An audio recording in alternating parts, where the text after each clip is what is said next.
నమస్కారం. Star hospital సుఖీభవకు స్వాగతం. ఈరోజు సుఖీభవలో బరువు తగ్గడానికి ఏం తినాలి, ఏం తినకూడదు, జ్వరం వస్తే గుండె జబ్బు, సర్జరీతో గర్భసంచిలో గడ్డలు మాయం, కాళ్లలో నరాలు గుంజుతున్నాయా, ఇంకా హెల్త్ టిప్.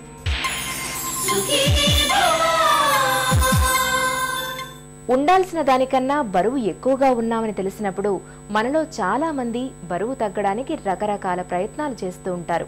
ఒక పూట అన్నం మానేస్తూ ఉంటారు, పొట్టి చపాతీని తినడాన్ని మొదలు పెడతారు, ఇంకా ఆహారంపై 1,00,000 ఆంక్షల్ని పెట్టుకుంటూ ఉంటారు. నిజానికి బరువు తగ్గడానికి పథ్యాలు పాటించడం అనేది మన ఆరోగ్యానికి ఎంత మాత్రం మంచిది కాదంటారు డాక్టర్లు.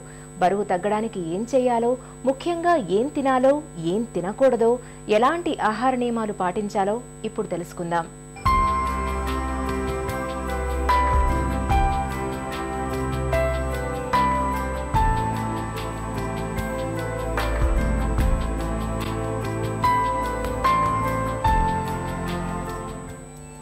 అధిక బరువు ఇప్పుడు ఇది మన పాలిట నిజంగానే ఆటం బాంబులా పరిణమిస్తోంది. చాప కింద నీరులా మెల్లమెల్లగా శరీరాన్ని వ్యాధుల కుంపటిగా మార్చేస్తోంది. కొండల్లాంటి శరీరాల్ని తగ్గించుకునేందుకు చాలా మంది నానా రకాలుగా ఆపసోపాలు పడుతుంటారు.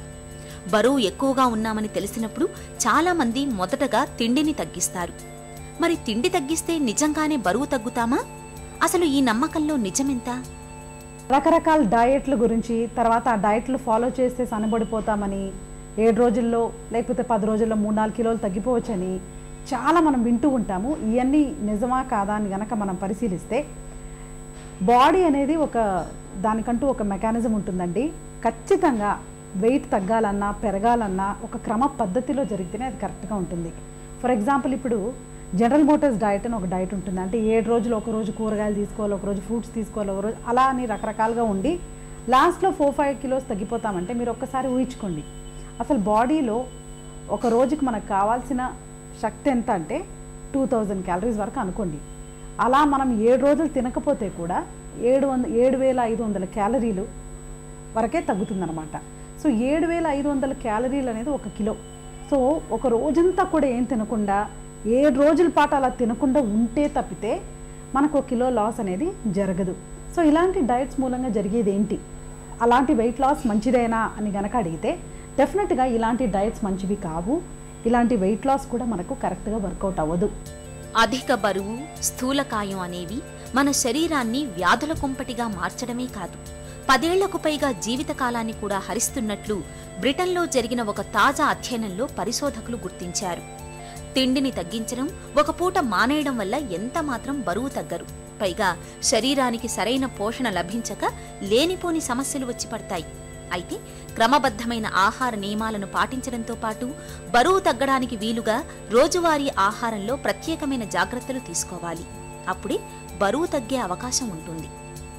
వెయిట్ లాస్ ఎప్పుడు కూడా స్లో అండ్ స్టడీగా ఒక వీక్కి 1 కిలో పైన ఎక్కువగా ఉండకుండా ఉంటేనే కరెక్ట్గా ఉంటుంది.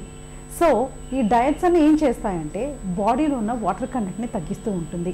So as soon as we stop the diet, అంటే డయట్ ఆపేసిన వెంటనే మళ్ళీ మనకు ఆ బరువు అంతా, ఆ నీరంతా మళ్ళీ చేరి బరువు పెరిగే అవకాశం ఉంటుంది. ఒక్కొక్కసారి ఏమవుతుందంటే ముందు కంటే కూడా డబుల్ బరువు పెరిగే ఛాన్సెస్ కూడా ఉంటాయి. సో ఇది ఒక యోయో పద్ధతి. అంటే వెయిట్ పెరగడం, తగ్గడం, మళ్ళీ ఏదో క్రాష్ డయట్ ఫాలో అవ్వడం, మళ్ళీ పెరగడం, ఇవన్నీ కూడా మనం సహజంగా చూస్తూ ఉన్నాము. సో ఎలాంటి డయట్స్, ఇప్పుడు జనరల్ మోటార్స్ ఒక రకమైన డయట్ అయితే క్యాబేజ్ సూప్ డయట్ అని, గ్రేప్ ఫ్రూట్ డయట్ అని, తర్వాత ఆట్కిన్స్ డయట్ అని, సౌత్ బీచ్ డయట్ అని, కొన్ని డయట్స్ ఏమో కార్బోహైడ్రేట్స్ని విల్లన్స్గా చేస్తాయి, కొన్ని ఏమో ఫ్యాట్ని విల్లన్గా చేస్తుంది. అలా కాదండి, మన ఇండియన్ డయట్స్ కానీ, మన ఇండియన్ బాడీ కానీ, మన జెనెటిక్ పరిమాణం, ఆ జెనెటిక్ ఒక ఫ్యాక్టర్స్ని కన్సిడర్ చేసుకొని తర్వాత ఎలా బరువు తగ్గాలి అనుకున్నప్పుడు ఎలా తగ్గాలి, ఒక పర్టికులర్ వేలో తగ్గాలి అన్నది చాలా చాలా ఇంపార్టెంట్. ఈ డయట్స్ అని ఏ ఒక్కటి కూడా మ్యాజిక్ కాదండి, అది తినగానే తగ్గిపోతుంది అనగానే అనుకోవడానికి. ఇప్పుడు ఆట్కిన్స్ డయట్ తీసుకోండి, high protein diet, 0 carbohydrate diet. Okay, ఇలాంటి డయట్ మనం చాలా కాలం తీసుకుంటే ఏమవుతుందంటే ఈ డయట్లో ఉన్న ఇంకొక నెగిటివ్ పాయింట్ ఏంటంటే ఫ్యాట్ కూడా ఎక్కువ తీసుకోమని చెప్తూ ఉంటుంది. సో అలాంటప్పుడు మనకు హార్ట్ డిసీజెస్ కూడా వచ్చే ఛాన్సెస్ ఉంటుంది దీనికి సంవత్సరాల తరబడి గనక ఫాలో అవుతే. ఆట్కిన్స్ diet, south beach diet, 7 day diet బరువును తగ్గించే ప్రత్యేక ఆహారాలుగా చెబుతారు వీటిని. ఈ ఆహార నియమాల్ని పాటిస్తే రోజుల వ్యవధిలోనే కోరుకున్న బరువుకు రావచ్చని నిపుణులు చెబుతారు. అయితే నిర్ణీత బరువు వచ్చే వరకు ఈ ప్రత్యేక ఆహారాలను న్యూట్రిషనిస్టుల పర్యవేక్షణలో తీసుకోవాల్సి ఉంటుంది. బరువును తగ్గించుకునేందుకు వీలుగా రోజువారీ ఆహారంలో బాగా తినాల్సినవి, తగ్గించి తినాల్సినవి, పూర్తిగా మానాల్సినవి అంటూ ప్రత్యేక జాగ్రత్తలు తీసుకోవాల్సి ఉంటుంది. Limited amount of fat, limited amount of protein, correct amount of carbohydrates ఇవి తీసుకుంటూ ఎక్సర్సైజ్ చేస్తూ రోజువారీగా, తర్వాత మనం క్రమంగా తగ్గుతూ, ఆకలి వేసినప్పుడే తింటూ, మిగిలిన టైంలో ఊరికే టీవీ చూస్తున్నామని తినడమో, లేకపోతే టైంపాస్కి తినడమో, డిప్రెషన్కి తినడమో ఇలాంటివి కాకుండా కేవలం ఆకలి కోసం తిన్నప్పుడే మనము బాడీ కరెక్ట్గా రెస్పాండ్ అవుతుంది. మన వెయిట్ కూడా మనకు బ్యాలెన్స్ ఉంటుంది. సో ఈ డయట్స్ అన్నీ వర్క్ అవ్వండి. ఏదైనా కూడా డెఫినెట్గా ఇది పర్మనెంట్ సొల్యూషన్ అయితే కాదు. టెంపరీగా మనం తగ్గినట్టు మనకు అనిపించినా అది బాడీ ఫ్యాట్ కాదు, వాటర్ లెవెల్ తగ్గిపోతూ ఉంటుంది. సో మనం ఎప్పుడు బరువు తగ్గామనుకో అని మనకు కరెక్ట్గా తెలుస్తుందంటే బాడీ ఫ్యాట్ తగ్గినప్పుడు మనకు బాడీ కరెక్ట్గా తగ్గినట్టు. సో ఇవన్నీ కరెక్ట్గా ఇది ఒక మెటబాలిక్ ప్రాసెస్ లాగా జరగాలంటే నేను చెప్పినట్టుగా ఆకలికి హంగర్ సిగ్నల్స్ తెలుసుకోవడము, ఎప్పుడు కడుపు నిండిందో అది కూడా తెలుసుకోవడము, తర్వాత దాంతో ఆపడం, ఇక మిగిలిన కారణాల కోసం తినకుండా కేవలం ఈట్ టు లివ్, బ్రతకడానికి తిన్నప్పుడే మనం కరెక్ట్ వెయిట్తో ఉంటాము. మన ఆరోగ్యం కూడా చక్కగా ఉంటుంది. బరువును తగ్గించుకోవడానికి కేవలం ఒక్క ఆహారంలో మాత్రమే మార్పులు చేసుకుంటే సరిపోదు.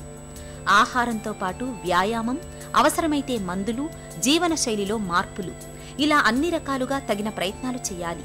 వీటికి తోడుగా బరువు తగ్గి తీరాలన్న గట్టి సంకల్పం ఉండాలి. అప్పుడే మన శరీరం చక్కటి బరువుతో సమతూకంగా ఉంటుంది.